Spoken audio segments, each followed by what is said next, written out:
Hello everyone, welcome back. Missy Heydrich and here at the 2024 Women's Basketball Media Day, and now joined by coach and players from the University of Cincinnati. Katrina Merriweather, now in her second year at Cincy, and she is joined by three players: fifth-year senior forward Jillian Hayes, junior guard Ariel Jackson, and senior guard Tineya Hylton. Welcome to all of you.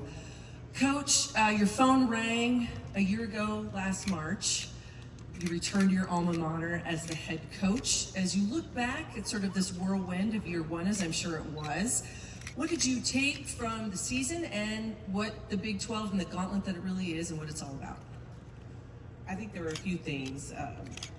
Being back in Cincinnati is incredibly special, and it was amazing to see the investment that was happening into athletics and then also into our women's basketball program.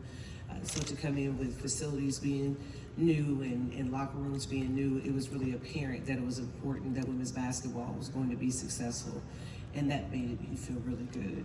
When we got into Big 12 play, I think we realized very quickly how talented players were, how great coaches are, and how many teams were going to be in the top 25. And so what we did was we started to celebrate small victories. And I thought that we did a really great job rebounding the ball, but there are obviously some areas that we had to improve on. And I thought that we did a good job being where our feet are and taking small steps forward. And I feel like we're going to do that again this year. That's not an easy thing to do, no doubt about it. But one of the things I think we talked about a year ago is that in a position like you were in, you have to almost recruit the kids that were there and see what that looks like. And recruiting is changing now for all of you on a daily basis. But how important is it going into year two to have veterans like this and people back that you can blend with new faces from the portal and freshmen? I think the mix that you're referring to is essential. You have to have the people who have the experience of the travel of the Big 12, what it looks like to be in those arenas where there's so many fans, so there's not as much shock value. I think in the locker room they probably can prepare each other far better than I ever could because it's their experience. So I'm really proud that we have the group back that we do. Recruiting has changed significantly, but our staff is just always going to say, we want people who want to be Bearcats. And so the people that we have are the ones that we know are invested. And that's what's important when we bring in new ones, because then that culture just extends out to them as well. What has struck you about this group as practice has officially begun, and what have you liked from them on the floor? My favorite thing is we take better care of the ball. that to me was, our Achilles heel last year. And there were a lot of reasons for it. Like most teams, we had some injuries, and I think that just playing people out of position had a lot to do with it. But the addition of Tineya has made this team look just that much better. It allows Ari to be in her natural position. It makes Jill be able to receive the ball and not be worried about passing and catching. And so now she can go back to being the great finisher that she is around the rim. So I think that that's my favorite thing. But the next thing would just be their tenacity defensively. We're going to be better in that area too, which is always really important to us. I've got a couple questions here for the ladies. Fifth-year senior forward Jillian Hayes, an all Big 12 honorable mention selection a year ago, top scorer for this Bearcat squad the last 3 seasons. You had another great year last year, and then you make the decision to come back. What went into that for you, and why was it important to return for this 5th year? I think it was really important to return. I feel like I had unfinished business. Trina and her staff were incredible, and I just always say there's no other place I wanted to be. Cincinnati's home to me, the community and all of that. And I just think we have something really special that we're building, and I wanted to be a part of that. Ariel Jackson, 23 starts last season. What was your focus in the off season after you've had this first year, the taste of the Big 12? What did you say, this is what I got to be better at, this is what I have to improve on? Now with Tineya, I can move back to my true position. So just trying to be more aggressive with the ball, and I've been working on my defense, trying to be in the right spaces for my team. And well, Tineya, it seems like a lot of people are very happy that you are here at Cincinnati, not only on and off the floor. A transfer to the Bearcats from Texas A&M. It's a lot of new things when you make that move. improve, and it's on the floor, off the floor. You have spring, summer. But what has it been like for you in terms of getting going in practice, and how have you approached it from a day-to-day basis?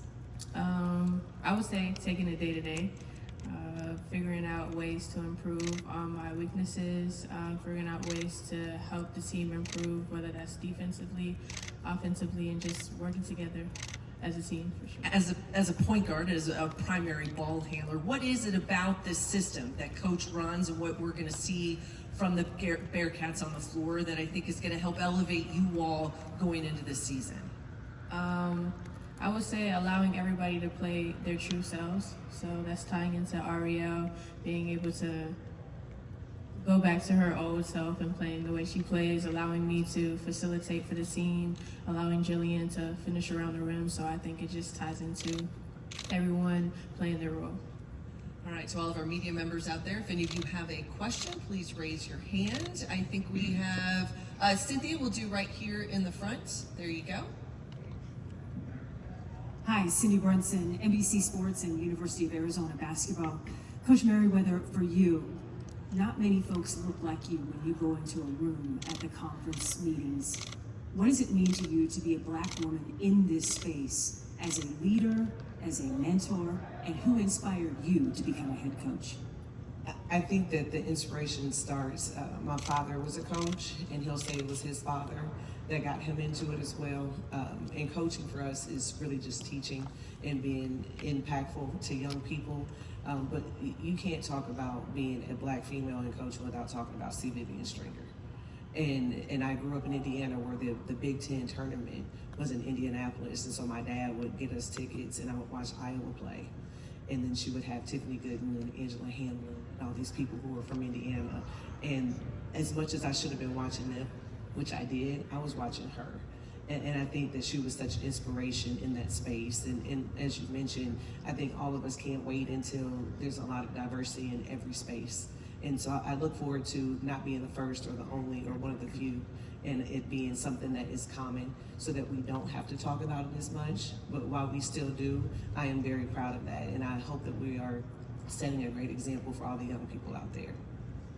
We've got another question right here.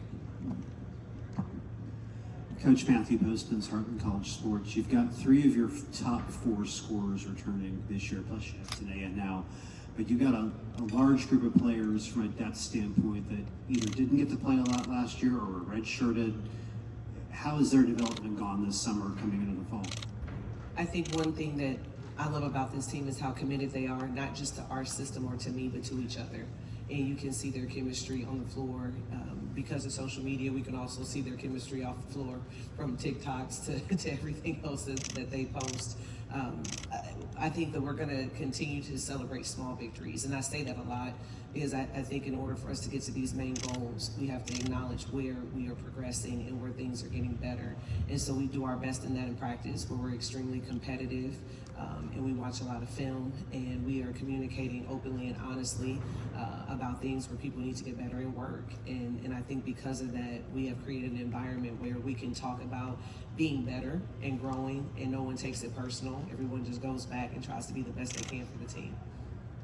We've got time for one more question right there, sir. Coach, Keegan Nicholson, Bearcats Journal. Your first year was in 2016 with Wright State. You're a head coaching veteran. But what did year 1 in a power conference like the Big 12 teach you and challenge you in things that you might have to change or adjust about your coaching style? Well, thank you for saying that. I don't feel like a vet in the Big 12. There's so many coaches that have been doing it for 10 and 20 years, and I'm going into year 9, but thank you anyway. I think that what you have to do is the chess game out there. You know, and I think a lot of the time when you have really talented players like we did at Wright State, you walk in and you know you have a great chance of winning the game. And I feel like we walk into the Big 12 and every game is a 50-50 game. It can go either way. So our preparation, I think, is different. And I think how we approach scouting is different. And it's not to say that we didn't have talented players and coaches in previous leagues. It's just saturated, and it's every night. And there is no day off where you can skip and prepare for the next person. You better be locked in on who you got next, because the only game that matters is the one right in front of you. Well, she mentions small victories, but I think there's going to be some big ones on the horizon for this Cincinnati group. Coach, players, thank you so much for being here this morning. When we return,